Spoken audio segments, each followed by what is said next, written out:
Right, bit of an update on the 1212. I've got the replacement engine in.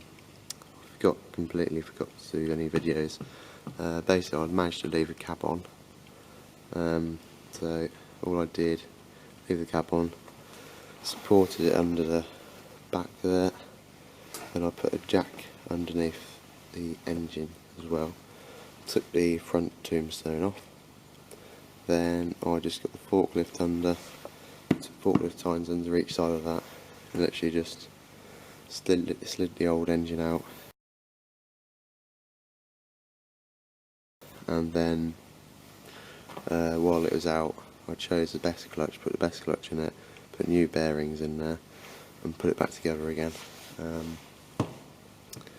Then I've had to change a few things. I've had to change timing gears, because there's the larger pitch ones, those ones, to the finer pitch ones, so I could put the steering pump on. Then what else have I had to change? I've had to change the oil pump. I've changed the oil pump because the shaft out of the old one was riding up out of here where the tacho cable is. So I just changed the pump over, changed the sump as well. Then everything else was pretty much straightforward, just putting pipes back on and all that sort of thing.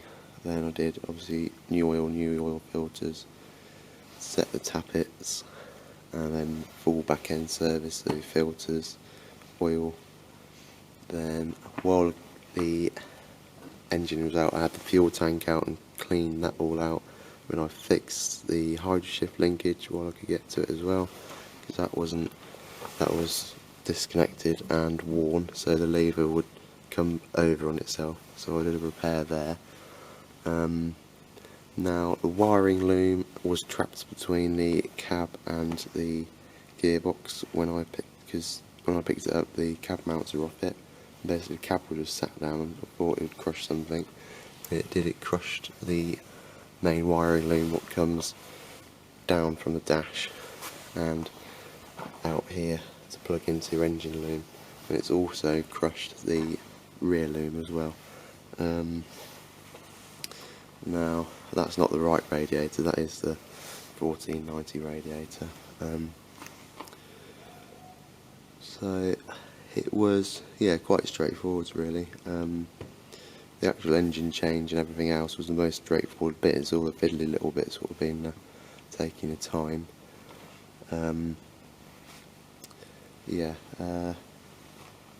I've just had it running.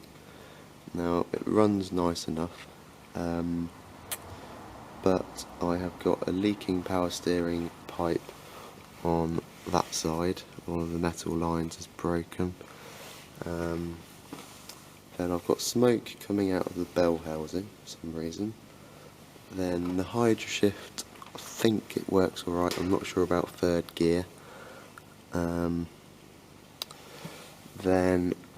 the rear linkage, that doesn't appear to be working, because I think it's to do with the Selectomatic valve chest. It's just you twist the lever and it doesn't do anything, so something's obviously broken there. I haven't been able to test the clutch because I haven't got the cab mounts on yet.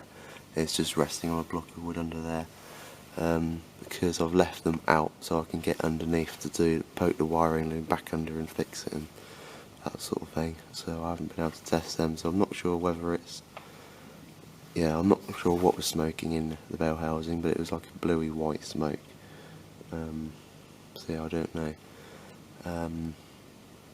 Then I've also discovered I've got a rear end leak. That was there before I started it, so I need to have a look under there, see where it's leaking. So I've got a bit of work to do on the back end by the looks of it. So yeah, the engine runs nicely anyway, so that's the main thing, and it's just going through the rest of it.